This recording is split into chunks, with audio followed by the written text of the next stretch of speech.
길을 내시는 주 내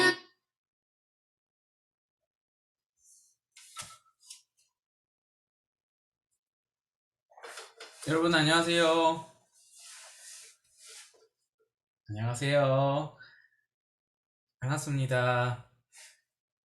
네, 안녕하세요, 선생님. 지만 집사님도 오셨네. 네, 반갑습니다.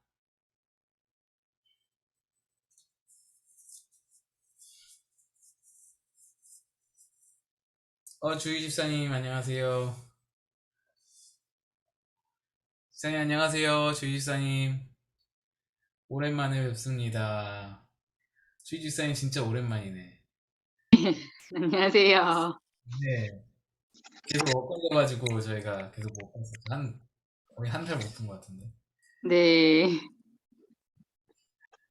다들 잘 계시죠? 네. 우리 황 선생님도 들어오시네.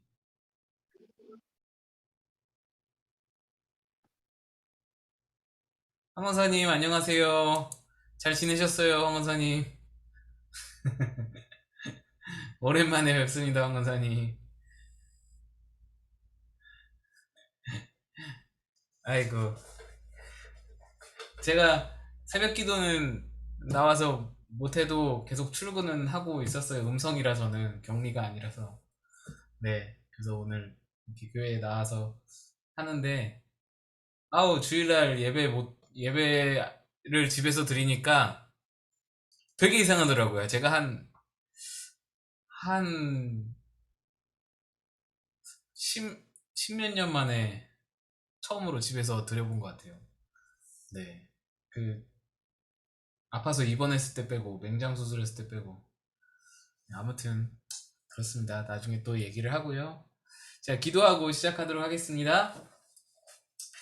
주님, 오늘 우리 구역 모임 가운데에 하나님께서 은혜로 각 사람의 마음마다 우리 모인 모든 심령마다 함께하여 주시옵소서.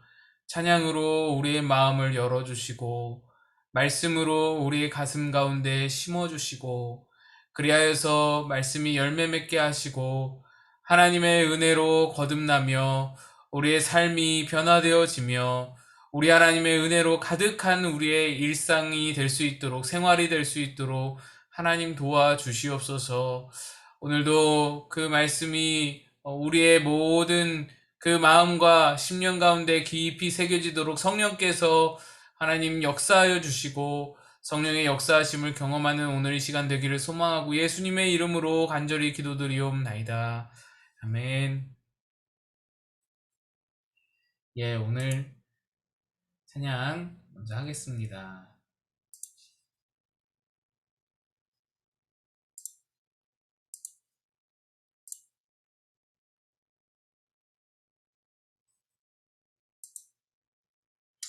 우리 찬양으로 찬양하겠습니다.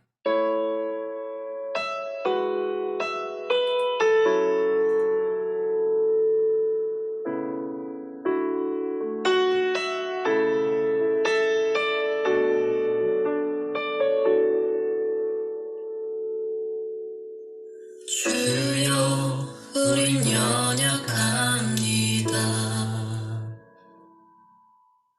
우린 오늘을 힘겨워합니다. 주 뜻 이루며 살기엔 부족합니다. 우린 연약합니다. 주여 우린 넘어집니다. 오늘 하루 또 실수합니다. 주의 긍휼을 구하는 죄인입니다. 우린 주만 바라봅니다. 한없는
주여 우린 넘어집니다.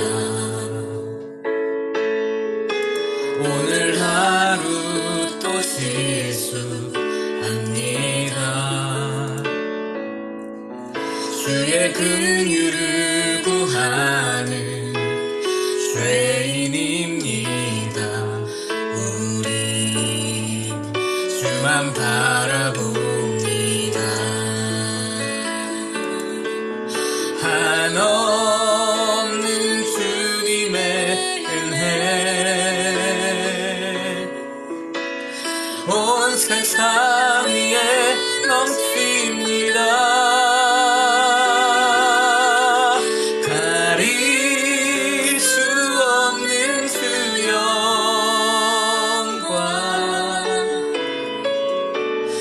온 땅 위에 충만합니다.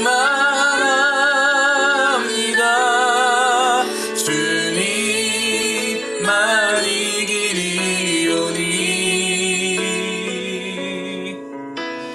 우린 그 길 따라갑니다. 그날에 우리를 이루신 주는 완전합니다. 주는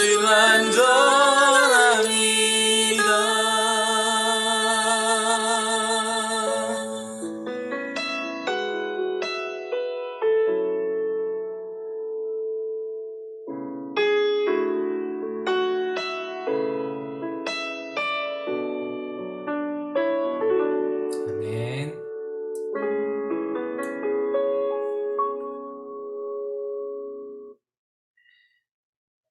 예, 감사합니다. 네, 오늘 교재 함께 보도록 하겠습니다. 여러분 교재로 34페이지 2과 죄를 깨닫게 하는 능력입니다. 교재 2과 죄를 깨닫게 하는 능력.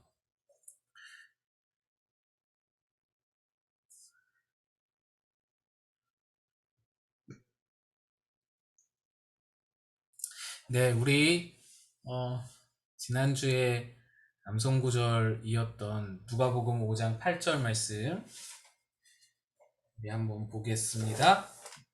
누가복음 5장 8절 말씀 거기 써있죠? 네, 마지막 부분만 우리 외워보겠습니다.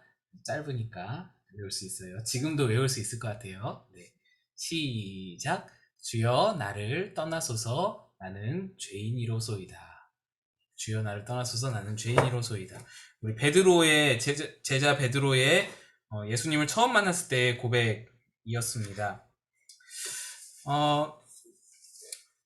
오늘은 죄를 깨닫게 하는 능력에 대해서 십자가의 능력에 대해서 우리가 지난 시간에 배웠는데 십자가의 능력이 우리의 죄를 깨닫게 해준다라는 것에 대해서 함께 좀 나누고자 합니다.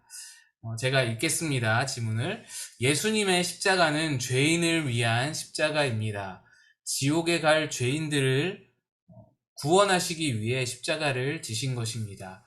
내가 지옥에 갈 죄인이라는 사실을 깨닫게 해주는 것이 바로 십자가의 능력입니다. 이것을 깨닫는 것이 얼마나 큰 능력인지 모릅니다. 이 사실을 알고 나면 하나님과 관계만 아니라 다른 사람과 관계도 달라집니다. 그 죄를 깨닫는다는 것이 사실 신앙생활에 있어서 모든 것의 시작이라고 할 수 있어요. 우리 말씀 한 구절을 좀 찾아볼 텐데요. 성경 있으신 분들은 로마서 5장 20절을 좀 찾아보시고 로마서 5장 20절 말씀을 한번 찾아보시고 없으신 분들은 화면을 보시면 되겠습니다. 로마서 5장 20절 말씀 함께 읽어보겠습니다. 시작. 율법이 들어온 것은 범죄를 더하게 하려 함이라. 그러나 죄가 더한 곳에 은혜가 더욱 넘쳤나니. 예, 죄가 있는 곳에 은혜가 비로소 역할을 한다라는 것을 이 말씀이 말해줍니다. 그러니까 죄가 있으면 은혜가 작동을 한다라는 말이에요. 무슨 말인지 잘 모르시겠죠? 근데 조금만 깊이 생각해 보면은 이제 깨닫게 되는데, 죄가 없으면 은혜를 느끼지 못합니다. 은혜가 필요가 없어집니다. 그렇기 때문에 죄가 있는 곳에 은혜가 넘치게 되는 거예요. 죄가 있어야 은혜가 시작되는 거예요. 그래서 죄를 깨닫는 것이 모든 신앙의 기초이고 시작이고 출발점입니다. 우리가 거듭난다라 그러잖아요. 거듭난다. 예수 안에서 다시 태어남을 의미합니다. 거듭나는 것도 죄를 깨달아야 거듭날 수가 있어요. 죄를 깨달아야 나는 이 죄악을 가지고서는 더 이상 주님 앞에 온전한 삶을 살 수 없구나. 그래서 이 삶을, 이 생을, 이 육신을, 이 죄된 나의 삶을 버리고 다시 새롭게 태어날 어떤 갈망을 갖게 되는데, 거기서부터 거듭남이 시작되는 것이죠. 은혜의 시작도 오늘 방금 본 말씀에 따르면 죄가 있어야 은혜가 작동을 하고 은혜의 귀함을 알고 은혜가 은혜될 수 있는 거예요. 죄가 없으면, 죄를 깨닫지 못하면 은혜가 필요가 없는 거예요. 그래서 은혜의 시작도 죄인 거예요. 죄를 깨닫는 것. 그래서 우리의 모든 신앙이 죄를 깨닫는 데서부터 시작을 하고, 우리의 모든 기독교의 모든 출발은 다 죄를 깨닫는 데서 시작한다. 이게 없으면은 사실 우리가 온전히 지금 신앙을 출발했다라고 볼 수가 없는 거예요. 누가복음 18장 10절에서 14절 말씀을 한번 찾아보겠습니다. 누가복음 18장 10절에서 14절 말씀. 여기에 두 사람의 기도가 나오는데요. 제가 또 화면에 띄워드리겠습니다.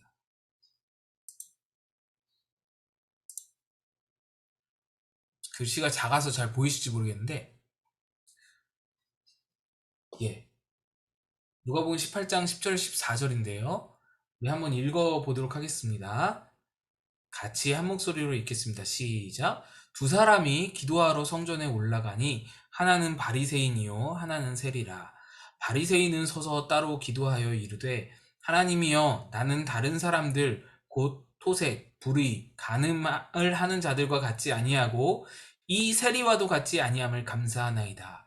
나는 일에 2번씩 금식하고 또 소득의 11조를 드리나이다 하고, 세리는 멀리 서서 감히 눈을 들어 하늘을 쳐다보지도 못하고 다만 가슴을 치며 이르되, 하나님이여, 불쌍히 여기소서, 나는 죄인이로소이다 하였느니라.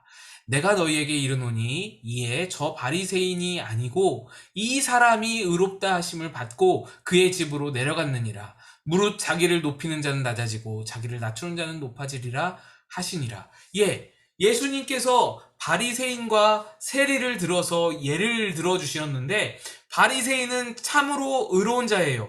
여기서 기도와 가운데 그가 고백하는 금식, 11조, 또 무슨 모든 의로운 행위들, 옆에 있는 세리와 같지 않다는 말들 거짓말이 아니에요. 다 진실이에요. 이 사람의 진심이고 다 진실이에요. 이 사람은 거짓말하지 않아요. 다 그가 그대로 행했어요. 그런데 옆에 있는 세리는 너무 죄가 많아서, 자기가 느끼는 죄가 너무 많아서 하나님을 보지를 못해. 하늘을 쳐다보지도 못해요. 여러분, 그럴 때 있잖아요. 하나님 앞에 너무 죄스러워서 교회 가기도 껄끄러울 때가 여러분 혹시 있을지 모르겠는데, 그런 거를 느끼는 거예요, 이 세리가. 그래서 나는 죄인이로소이다. 나를 어떻게 하면 좋겠습니까? 하나님, 나를 불쌍히 여겨주세요 라고 고백하는데, 이때 예수님이 이 둘을 향하여서 말씀하시기를, 하나님 앞에 의로운 자는 저 바리새인이 아니고 이 세리다 라고 말씀하시는 겁니다. 죄를 깨닫는 데서 의로움이 시작되는 거예요. 죄를 깨닫는 데서 하나님의 긍휼히 여기심이 시작되는 거예요. 이게 너무너무 중요합니다. 우리 기독교에 있어서 너무너무 중요한 지점인 거예요. 제가 계속 읽을게요, 책에. 당신은 자신이 죄인이라는 사실을 알고 있습니까? 많은 그리스도인이 죄인임을 고백하지만 자신이 얼마나 큰 죄인인지 제대로 깨달은 사람은 많지 않습니다. 상투적인 표현으로 말할 수 없는 죄인을 용서해 주옵소서라고 기도하지만 실제로는 자신이 얼마나 큰 죄인인지 잘 알지 못합니다. 그런 부분이 너무 많이 있죠. 저도 그렇고요. 다윗은 밧세바를 간음하고 그 죄를 숨기려고 우리아를 죽였습니다. 여러분 잘 아시는 이야기죠. 그러나 그는 자신이 저지른 일이 하나님 앞에서 얼마나 큰 죄인 줄 깨닫지 못했습니다. 그럴 법도 한 게 다윗은 항상 자기 마음대로 할 수 있는 왕이니까요. 모든 백성의 주인이라 할 수 있으니까요. 이리 오라 하면 오고 저리 가라 하면 가니까요. 우리아더러 저 전장 한복판으로 들어가라 하면 들어가고 저 여자 보고 이리 와라 하면 오니까요. 그게 죄인 줄을 깨닫지 못하는 거예요. 그들이 막 왕 앞에 자기가 왜 여기 와야 되냐고 막 따지고 싫어하고 막 그렇게 불만을 토로하고 그런다면은 다윗이 죄인 줄을 깨달을 수 있을 텐데 그들이 순종하는 거예요. 너무나 자연스럽게 순종하고 예 다윗 앞에 굽신거리고 그러니까 다윗이 죄인 줄을 깨닫지 못하는 거예요. 그때 나단 선지자가 다윗에게 이렇게 말합니다. 소와 양을 많이 가지고 있는 부자가 가난한 사람의 양 한 마리를 빼앗아서 손님을 대접했습니다. 어떤 부자가 소와 양이 너무 많은데 자기 양과 소를 다 놔두고 자기에게 100마리가 있는데 100마리를 다 놔두고 옆집에 너무 가난한 진짜 양 한 마리밖에 없어서 그걸로 애지중지 키우면서 어떻게든 그거에 희망을 걸고 살아가는 가난한 사람의 그 양 한 마리를 빼앗아서는 손님을 대접했습니다. 선지자가 다윗 왕에게 이런 사람을 어찌하면 좋겠습니까? 라고 말하니까 다윗이 분노하는 거예요. 우리 백성 중에 그런 아주 몹쓸 인간이 있냐? 당장 내게 데려와서 내가 아주 큰 벌을 내리리라. 그렇게 해서 말씀에 나와 있죠. 이 일을 행한 그 사람은 마땅히 죽을 자라. 내가 죽이리라. 라고 말을 했어요. 그런데 나단 선지자가 그제서야 말하는 거죠. 그게 바로 당신입니다. 당신에게는 수많은 후궁과 첩첩들이 얼마든지 있는데 당신은 한 남자의 아내를 빼앗아서 취했고 그것을 덮기 위해서 그 남편을 전장 한가운데 보내서 죽게 했습니다. 자, 여기서 이 말이 나와요. 다른 사람의 죄에 대해서는 죽어 마땅하다고 생각했지만 정작 자신이 그런 죄인이라는 사실은 깨닫지 못했던 것입니다. 다윗의 상태가 그랬죠. 그 양을 빼앗은 부자는 죽어야 된다라고 손가락질했지만 그게 자신이라는 건 전혀 모르고 있는 거예요. 이걸 여러분 요즘에 뭐라고 말하죠? 어떤 상황? 내로남불. 네, 쉽게 표현해서 내로남불. 저만 자주 쓰나요? 네, 여러분들은 다 모르신다는 표정이시죠. 내로남불이라는 상황이잖아요. 너는 죄인인데 나는 그렇지 않아. 네가 하면 로맨스고 네가 하면 불륜이고 내가 하면 로맨스야. 이런 거잖아요. 이게요, 사람의 본성이에요. 어디서 오냐? 나에게는 관대해요. 자신에게는 관대하고 타인에게는 엄격해요. 타인에게는 손가락질하며 엄격한 잣대와 기준을 들이대면서 자신에게는 굉장히 관대하고 너그럽고 이해와 관용이 넘쳐나는 크리스찬은 오히려 그 반대로 해야 하죠. 예수 그리스도의 정신, 예수 그리스도의 가치는 오히려 그 반대이죠.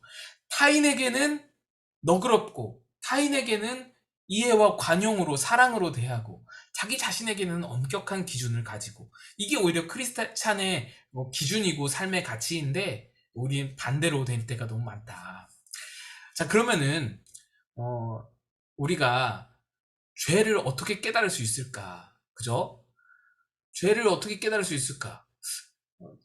그냥 언뜻 생각하면 죄를 많이 지어야 되나? 그쵸? 죄를 많이 지으면 깨달을 수 있을까? 내가 죄인인 것을 죄를 짓다 보면 깨닫지 않을까라는 생각이 드는데 그런 말씀이 아닙니다. 어떻게 깨닫게 되는지 이 다음에 지문에 나와 있습니다. 질문을 보시면 누가복음 5장 8절에서 예수님 말씀대로 해서 엄청 많은 물고기를 잡은 베드로의 고백은 무엇입니까? 라고 되어 있어요. 옆에 보면 말씀이 있거든요.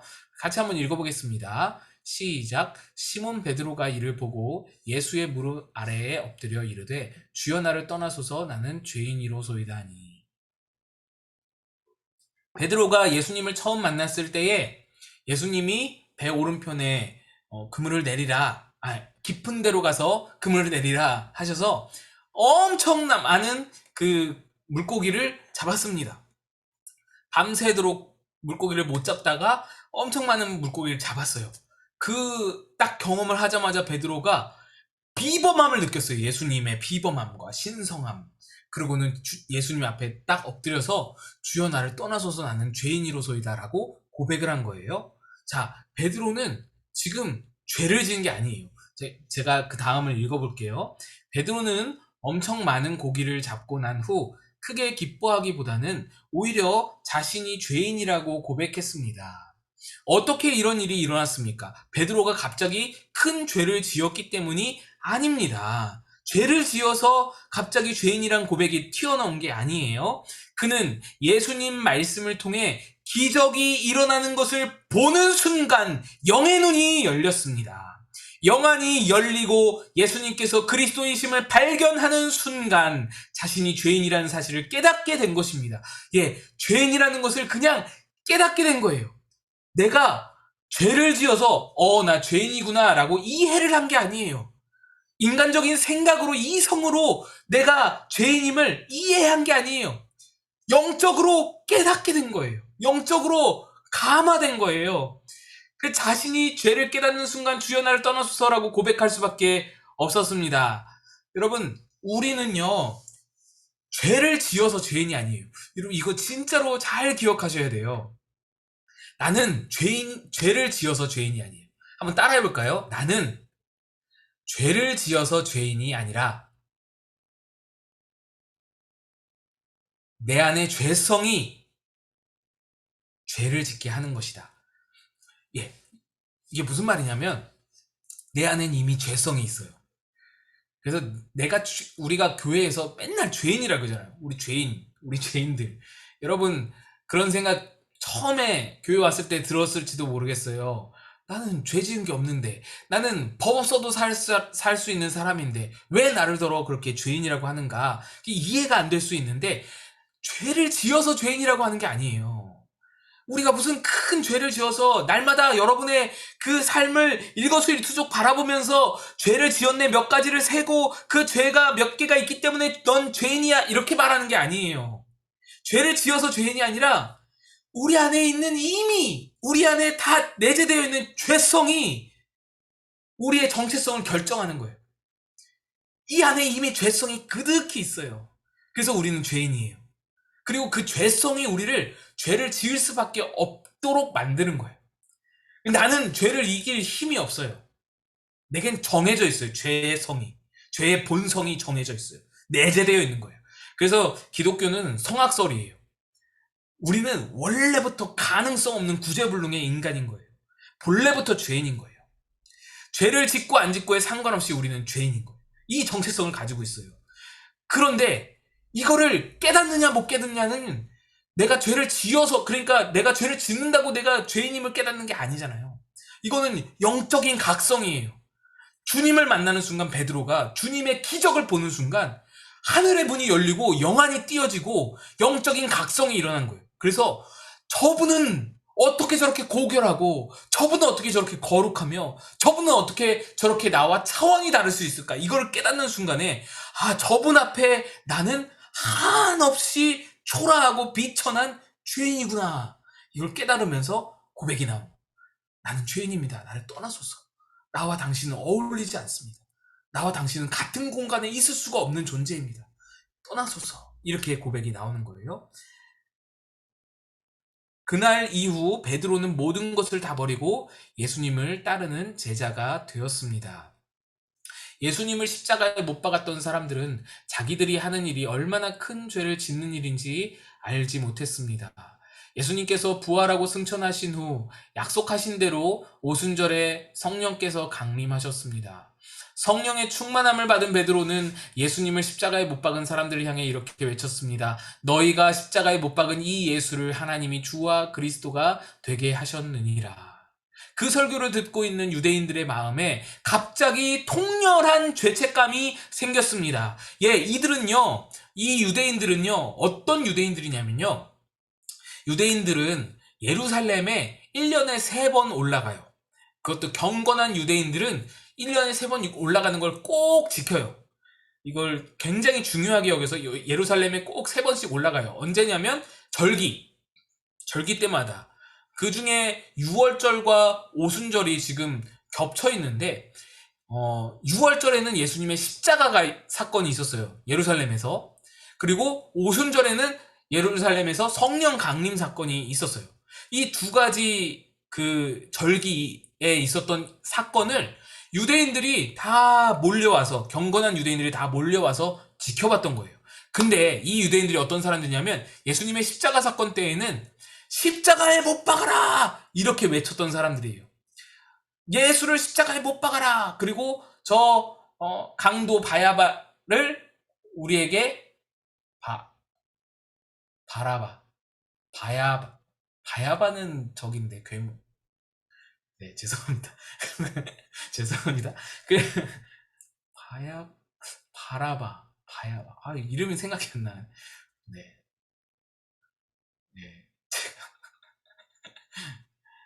바야바를 기억하시는 분들은 다 웃고 계십니다. 아무튼 예수님을 십자가에 못 박아라 라고 외쳤던 사람들, 그 사람들이 집에 돌아갔다가 50일 뒤에 오순절에 또다시 왔어요. 그들이 예수님 죽인 사람들이에요. 근데 그 사람들이 그 예수님을 죽이는 것을 죄로 전혀 느끼지 못했잖아요. 그거 옳은 일로 생각했어요. 의로운 일로 생각했어요. 그랬던 사람들이 성령 강림의 그 현장을 보고는 성령이 임하시면서 이렇게 말하는 거예요. 통렬한 죄책감이 생기면서 우리가 어찌할꼬 울부짖으면서 이 베드로 앞에 나와서 예수님을 영접했다라는 겁니다. 그러니까 인간의 힘으로 변화될 수 없는 것을 영적인 그 십자가의 능력, 성령의 능력이 변화시켜서 죄인임을 깨닫게 하고, 죄인임을 깨닫는 데서부터 모든 것을 출발하게 되는 겁니다. 예수님 영접하고 예수님의 은혜를 깨닫고 거듭남으로 나아가고 세례받고 예수님 만나고, 그렇게 해서 모든 예수님과의 관계 발전이 다 죄를 깨닫는 데서 이루어지게 되는 것입니다. 밑에 보시면은 예화가 하나 나와 있는데요. 아주 되게 중요한 예화인데요. 18세기 미국에 대부흥이 일어났습니다. 이 부흥의 불길은 조나단 에드워즈 목사의 설교에서 시작되었습니다. 미국에서 대부흥이 일어났고, 이 대부흥이 우리나라 1907년 평양 대부흥 운동에도 영향을 미쳤다 할 수 있는데요. 이 18세기 일어난 대부흥이 어떻게 일어났냐, 그걸 말하는 거예요. 어느 주일날 에드워즈 목사는 진노한 하나님의 손에 붙들린 죄인들이란 제목의 설교를 준비하고 주일 예배 때 설교 원고를 읽었습니다. 그런데 그 설교를 듣는 사람들이 저마다 통회하고 자복하기 시작하였습니다. 1600년대, 1700년대 미국 사람들이 우리보다 더 많은 죄를 지었을까요? 그렇지 않습니다. 그들은 말씀을 통하여 다가오시는 빛 대신 주님을 만났던 것입니다. 그리고 죄를 깨닫는 결과를 가져왔습니다. 그들은 그 죄를 그 밤에 해결하지 않고는 잠을 이룰 수 없었습니다. 부흥은 그렇게 왔습니다. 여러분, 미국이 지금 저렇게 지금은 많은 신앙이 많이 좀 퇴보됐다고 하더라도 그 1970년대 80년대 들어서서 빌리 그레엄 목사님, D.L. 무디 목사님, 여러 목사님들 통하여서 굉장히 그 기독교의 전성기를 꽃피웠었잖아요. 그래서 성경에 손을 얹고 이제 그 선서하는 대통령들, 그런 어떤 분위기들이 너무나도 아무렇지도 않게 집회에 We trust in God이라고 써서 이렇게 집회를 발행할 수 있는 것이 전혀 아무렇지도 않는 그런 분위기들, 미국의 그런 어떤 기독교 문화가 그렇게 꽃피우게 된 데에는 이 부흥 운동이 되게 중심에 자리 잡고 있는데, 핵심에 있다고 볼 수 있는데요. 이 부흥으로부터 이제 선교사가 각지로 퍼져나가면서 이 부흥에서부터 시작된 거예요. 그래서 선교사가 우리나라에도 찾아오고, 그래서 우리나라에도 복음의 씨앗이 뿌려지게 됐는데, 그로 말미암아 그 부흥이 일어났는데, 그 부흥이 어디서 시작됐냐? 회개에서 시작됐다는 거예요. 수많은 사람들이 죄를 깨닫는 데서 시작되었는데, 근데 그렇게 해서 이제 우리나라에도 복음이 들어와서 선교사님들, 아펜셀라, 언더우드, 이런 선교사님들이 오셔서 복음을 처음 이제 뿌렸을 때, 우리 이 1907년에 지금으로부터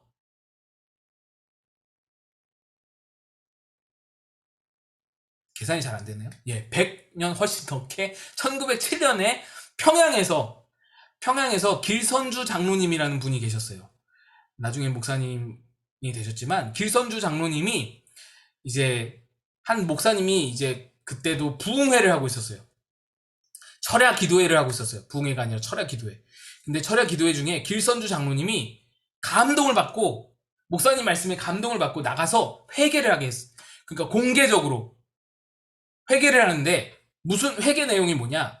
작년에, 그러니까 이때가 1907년 1월 14일이거든요. 작년 1906년에 자기 친구가 세상을 떠났다는 거예요. 자기 품에서. 기선주 장로님 품에서 세상을 떠난 임종한 친구가 있는데 그 친구가 임종할 당시에 내 재산을 자네가 좀 정리해주게. 우리 가족들에게 잘 분배해주고 자네가 아무튼 그 재산을 어디에 묻혀있는 그 돈을 꺼내다가 좀 정리해주게. 이렇게 이 길선주 장로님에게 맡긴 거예요. 그때 맡긴 돈이 얼마냐면 $100. 지금 가치로 환산하면 뭐 한 300만 원 정도의 돈을 이제 이 장로님에게 맡긴 거예요. 근데 이 장로님이 꿀꺽한 거예요. 배달 사고가 난 거예요. 그 돈을 친구의 죽음으로 맡긴 그 죽으면서까지도 믿어서 맡긴 그 재산을 장로님이 돈 욕심이 생겨서 이제 꿀꺽한 거예요. 그것을 이 철야 기도회 때 성령의 뜨거운 감동을 받고 내가 이거를 도저히 가지고 있을 수 없다 생각해서 600명 회중이 모여 있었거든요. 목사님의 철야 기도회에 600명 회중 앞에서 공개적으로 장로님이 체면 불구하고 그 공개적으로 앞에서 회개를 하기 시작한 거. 근데 놀라운 것은 이 장로님이 회개를 시작으로 수많은 사람들이 줄줄이 나와서 저도 고백할 것이 있습니다. 저도 고백할 것이 있습니다. 하면서 줄줄이 회개를 하는데 청일정쟁 당시에 내 아이를 내 손으로 죽인 일이 있습니다. 회개하고 어머니가 회개하고 내 아내는 불치병에 걸렸는데 나는 맨날 그 불치병 걸린 아내를 맨날 저주하면서 술이나 퍼 마시면서 그 아내를 매일같이 그렇게 욕하고 저주했습니다. 내가 회개합니다. 또 첩을 둘이나 셋이나 두고는 가정을 방치했던 남자도 회개하고 선교사님의 돈을 14전이나 몰래 훔쳤던 여성도 회개하고 갖가지 죄악들이 막 고백되어지는 거예요. 그래서 뭐 강도, 도적질은 물론이고 살인도, 강간까지도 엄청난 죄악들이 막 다 고백되는 현장이 된 거예요. 그로부터 1907년 평양 대부흥운동이 우리나라에서 시작이 됐다. 이것입니다. 그때에 수많은 목회자들이 탄생하고 그때에 우리나라 복음의 씨앗, 기초가 튼튼히 바뀌어지는 그런 어떤 시작점이 되었다.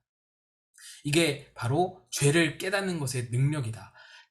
개인에게 뿐만 아니라 온 나라에도, 국가에도, 전 세계에도 이것은 엄청난 영향으로 나타난다라는 겁니다. 제가 지문을 계속 읽겠습니다. 십자가의 예수님을 인격적으로 만나야 자신의 죄를 깨달을 수 있습니다. 자신의 죄를 깨닫는 것이 거듭남의 시작이며 제자됨의 시작입니다. 거듭남도 제자됨도 그 시작점은 다 죄를 깨닫는 데서 있다. 자신이 어떤 죄인인지를 깨닫는 것이 십자가의 능력을 아는 것입니다. 다음에는 이제 끝까지 하나의 예화가 나오는데요. 목사님, 유기성 목사님, 이 책을 쓰신 유기성 목사님의 군시절 예화예요. 제가 읽어보겠습니다. 1984년에 저는 군목으로 임관하기 위해 훈련소에 입소했습니다. 그런데 장교훈련을 받다가 그만 고관절 부위가 부러지는 중상을 입고 국군 통합병원으로 긴급 후송되어 응급수술을 받게 되었습니다.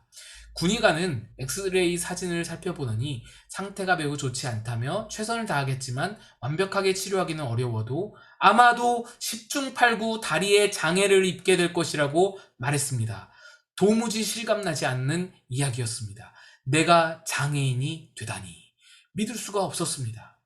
급하게 다음날로 수술 스케줄이 잡혔습니다. 저 역시 너무 당황스러워서 어찌할 바를 몰랐습니다. 부모님과 아내에게는 연락을 해야겠는데 마땅히 연락을 부탁할 사람조차 없었습니다. 수술 준비를 마친 의료진이나 의료진과 위생병이 나가고 저는 수술 대기실에 홀로 남겨졌습니다. 시계를 보니 밤 11시가 지나고 있었습니다.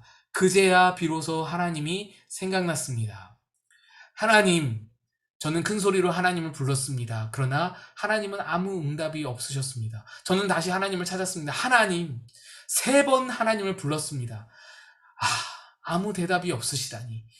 그 순간 속에서 뜨거운 것이 치밀어 오르며 통곡이 터져 나왔습니다. 너무나 비참했습니다. 다리에 장애를 입게 되었다는 사실이 비참한 게 아니었습니다. 내가 엉터리 목사였구나 라는 사실이 나를 비참하게 만들었습니다. 하나님을 열심히 믿고 설교도 열심히 하고 3대째 목사요, 사람들로부터 훌륭하다, 모범적이다 라는 칭찬을 들어왔습니다. 그런 제가 그 순간 하나님을 어떻게 찾는지도 어떻게 해야 응답을 받는지도 모른다는 것이 너무 끔찍하게 느껴졌습니다. 그때 머릿속에 번개처럼 떠오르는 것이 있었습니다. 저는 군선교를 위해 군목을 간다고 말을 했습니다. 그러나 내면의 진정한 동기는 사병 생활보다 장교 생활이 더 편해 보여서 지원한 것이었습니다. 또 목사 안수도 일찍 받고 제대하고 유학도 다녀온 후 큰 교회 담임 목사가 되는 것이 그 당시 저의 꿈이었습니다. 군목 제도를 조금 설명드려야 되는데요. 군목 제도는 군대를 가는 나이에, 그러니까 대부분 그렇죠. 목사님 아들들이 주로 많이 가시는 그런 진로인데, 신대원을 들어가요. 일단 군대를 가지 않고 미필 상태로 신대원을 먼저 가요. 그래서 여기 유기성 목사님도 결혼을 먼저 하셨다 그러는 건데, 그러니까 결혼까지도 하고 신대원 가신 거죠. 그러면은 그냥 대학 졸업하고 바로 신대원 가면은 뭐 24, 5 정도 되잖아요. 그 나이에 이제 군목으로 가는 거예요. 신대원 1학년을 마치고 군목으로 갈 수가 있어요. 그러면은 그 자리에서 바로 안수를 줘요. 군목을 신청해서 붙으면 그냥 안수를 줘요. 저 같은 경우는 신대원 졸업해서 전임을 2년 해야 목사 안수를 받을 수 있거든요. 그러니까 뭐 아주 빨라도 한 5년이 걸려요. 신대원 입학하자마자 5년이 걸리는 그 기간을 확 단축하는 거예요. 그래서 군대도 해결하고 목사 안수도 빨리 받고, 그리고 이제 유학할 시간도 벌고. 그래서 목회자 자녀들은 이런 진로를 잘 아니까 이런 속성 코스를 밟는 것이 아주 이렇게 많이 사용하는 그런 어떤 진로인데, 목사님이 그렇게 간 거예요. 그래서 군선교를 위해 군목을 간다고 했고, 그랬으나 내면의 진정 동기는 사병 생활보다 장교 생활이 더 편해 보여서 지원한 것도 있고, 또 목사 안수도 일찍 받고 제대하고 유학도 다녀온 후에 큰 교회 담임 목사가 일찍 되는 것이 당시 저의 꿈이었습니다. 겉으로는 하나님의 종이라고 하면서 사실 제 안에는 하나님을 이용해서 성공하려는 교활한 야심이 있었던 것입니다. 제 안에 육신의 정욕, 안목의 정욕, 이생의 자랑, 세상의 모든 더러운 것이 다 들어있음을 그제야 깨달았습니다. 병실, 내일이면 수술받는 그 병실 안에서 이걸 깨닫는 거예요. 죄인임을 깨달으신 거예요, 목사님이. 그날 밤 하나님께서 제 마음 깊은 곳까지 샅샅이 드러내 보여주셨고, 저는 밤새 얼마나 울며 회개했는지 모릅니다. 하나님이 다 보고 계셨는데 사람의 눈에만 안 보이면 죄가 아닌 줄 알았습니다. 새벽녘이 되면서 저는 제가 당한 사고가 아니라 은혜였음을 깨달았습니다. 내가 이 모습으로 어떻게 목사가 될 수 있을까? 이대로 두면 안 될 것 같으니까 하나님께서 내 다리를 치셨구나. 그때 비로소 진짜 저 자신을 보게 되었습니다.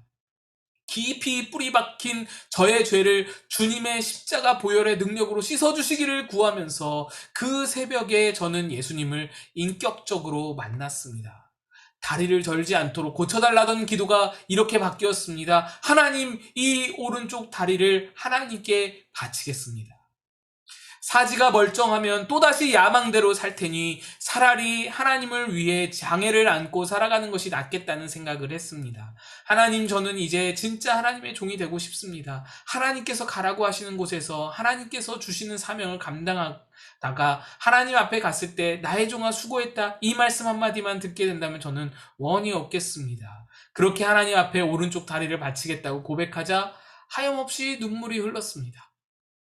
두렵고 비참해서도 흘린 눈물이 아니었습니다. 그때 저는 분명히 느꼈습니다. 내 인생이 바뀌고 있구나. 지금까지는 내 맘대로 살았는데 이제부터는 진짜 하나님의 종이 되는 것이다. 내면 깊은 곳에서부터 말로 다 표현할 수 없는 감격이 솟구쳐 올랐습니다. 감사하게도 수술은 무사히 끝났고 그 후 2번의 추가 수술 끝에 저는 온전히 치유되어 다리도 절지 않게 되었습니다. 물론 그 다리가 지금까지 약간의 일기예보 역할을 하고 있지만 그래서 오히려 더 감사합니다. 그 흉터를 보고 만질 때마다 하나님 앞에 결단하고 주님을 바라보았던 그때를 떠올리게 되니 정말 복된 흉터가 아니고 무엇이겠습니까? 예, 되게 감동적인 그런 목사님의 경험담이시고요. 마지막 질문입니다. 당신은 지옥에 갈 죄인이라는 사실을 깨달았습니까? 그때가 언제였습니까? 여러분 한 주간 한번 이 질문을 생각해 보시고 나누기를 원하시는 분은 다음 주 이 시간에 함께 나눠주시면 좋겠고요. 우리 찬양하고 우리 아까 불렀던 찬양 다시 한번 하고 암송구절을 먼저 볼게요. 암송구절을 교재를 넘겨보시면 마태복음 7장 1절 나와 있습니다. 한 장 넘겨보시면 마태복음 7장 1절 있거든요. 네, 읽어보겠습니다. 시작. 비판을 받지 아니하려거든 비판하지 말라. 아멘. 찬양하겠습니다.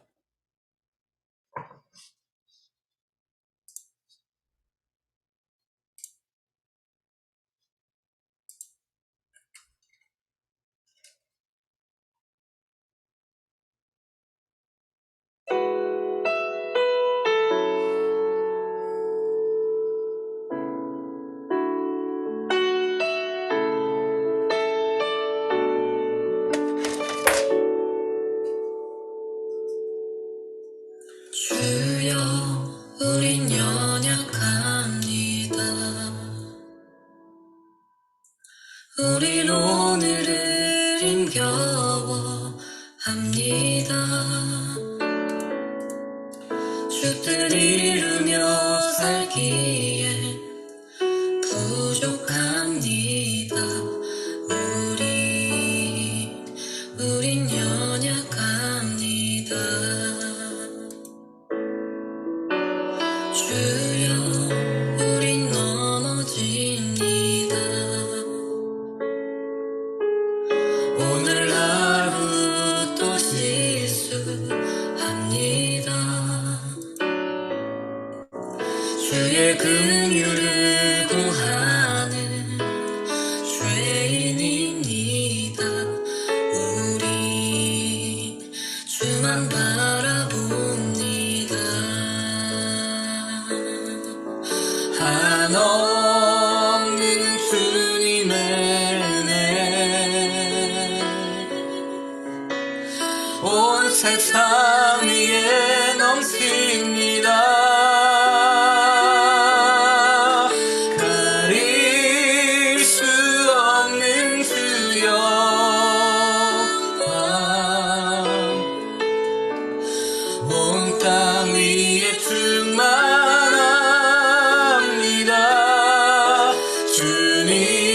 주님만이 길이오니 우린 그 길 따라갑니다. 그날에 우리를 이루신 주는 완전합니다.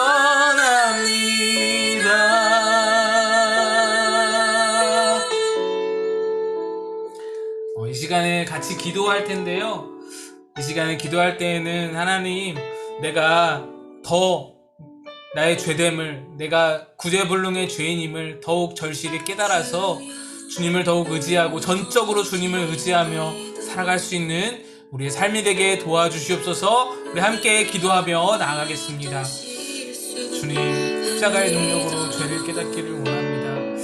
예수 앞에서 그 영안이 띄어지고 내가 참 죄인임을, 하나님, 내가 어쩔 수 없는 죄인임을, 내 안에 죄성이 나를 죄짓게 하는 그런 본성적으로 죄인일 수밖에 없는 그런 죄인임을 하나님, 내가 깨닫기를 원합니다. 그리하여서 더 내려놓게 하시고 그리하여서 더 하나님 낮아지게 하시고 내 손에 쥐고 있는 것을 다 내려놓게 하시고 내 힘으로 하고자 하는 것을 내려놓게 하시고 주님을 의지하고 주님을 붙들고 주님 손잡고 나아갈 수 있는 하나님 그런 우리의 삶이 되기를 원합니다. 주님이 하시기를 주님이 이루시기를 주님 아버지 앞에 내 모든 것을 맡기고 나를 불쌍히 여기셔서 고백할 수 있는 하나님 그런 우리의 삶이 되기를 원합니다. 주여 함께 하시고 역사하시고 베드로를 만나서 그에게서 죄인임을 고백하게 하셨던 주님께서 또 수많은 사람들에게 성령으로 충만케 임하셔서 저들로 하여금 통회하며 통렬한 그 모든 하나님 앞에 죄책감을 느끼며 하나님 앞에 죄인임을 고백하게 하셨던 그 모든 회개가 우리에게도 있게 하여 주셔서 하나님 앞에 겸손하며 하나님 앞에 기도하며 나아갈 수 있는 우리가 되기를 소망하고 원합니다. 주여 함께하여 주시옵소서. 인도하여 주시옵소서. 하나님 부탁합니다. 주는 완전합니다.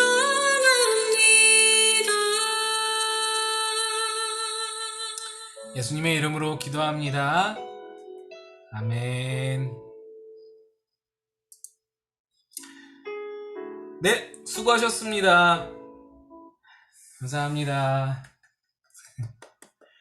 김낙훈